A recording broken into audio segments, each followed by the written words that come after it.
Hello everyone अनि तपाईलाई स्वागत छ मेरो आजको भिडियोमा। म शशिका। अनि तपाईहरु सोच्नु हुँदै होला राति हुँदै केटी चाहिँ कहाँ जाँदैछ भनेर। म चाहिँ जाँदैछु कामाख्या माताको दर्शन गर्नु लागि। हामीले चाहिँ कामाख्या मन्दिरको छेउमा नै रुम लिएको थियो अनि रुमबाट 12 बजे उठेर हामीले ठिकठाक परेर चाहिँ जाँदै थियौं। अनि हामी निक्लिँदाखेरि चाहिँ 1 बजिसकेको थियो नि त। अनि बाटोमा चाहिँ कोही देखेको थिएन, अँध्यारो न अँध्यारो। अनि हेर्नु सक्नुहुन्छ होला मैले घडी पनि देखाउँदै थिएँ 1 बजी थियो। अनि हामी गएर दोकानहरू पनि त्यति खुल्ला थिएन, सबै बन्द थियो। अनि हामी गयौँ त्यहाँनिर किन्नु लागि।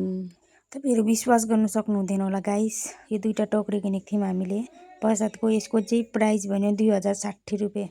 के गर्नु दिनै पर्यो। यहाँ 2 बजीदेखिको लाइन लेखेको छ। लाइन स्टार्ट फ्रम दिस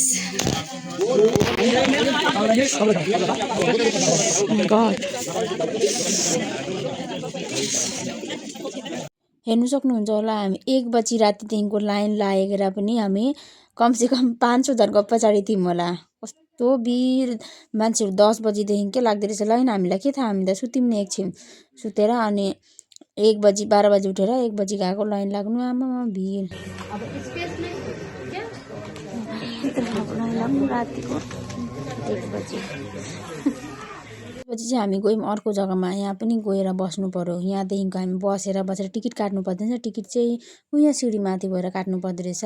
भिड हेर्नु कस्तो भिड थियो। यहाँ बस्यौँ हामी 5 बजी बिहानसम्म। 5 बजी गएर टिकट काटेर त्यहाँदेखिको स्टार्ट भयो हाम्रो लाइन।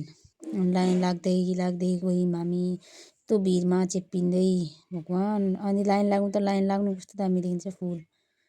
हेर्नु न, जेल जस्तै। यहाँदेखिको हामी कति बाफ्रे हामी कति 9:30 बजी पुग्यौँ होला भित्र। पूजा गरेर निस्केँ। अनि भिडियो चाहिँ भित्र गर्नु दिँदैन, त्यसैले मैले बाहिरै भिडियो गरेँ। मजाले भन्दा पनि अलिअलि मात्रै भिडियो गर्नु पाएँ, बाहिर पनि बेसी गरिनँ। अब मन्दिरहरू जस्तो जग्गामा भिडियो फोटो गर्नु त एकदम नटलाउली गरिरहेको हुन्छ। तर कतिजनाले चाहिँ अब त्यहाँ फोटोग्राफरहरू पनि हुन्छ नि, खिच्दै थियो फोटोहरू चाहिँ। अनि हामी चाहिँ पूजा गरेर निस्क्यौँ। भित्र चाहिँ गरिनँ मैले भिडियो, बाहिर मात्रै भिडियो गरेँ। अनि हेर्नु सक्नुहुन्छ होला भिड कतिको थियो। हामी त झनै 500 जनाको पछाडि थियौँ। तर भए पनि 9:30 बजी राति 1 बजीदेखिको। यो चाहिँ हो मेन मन्दिर।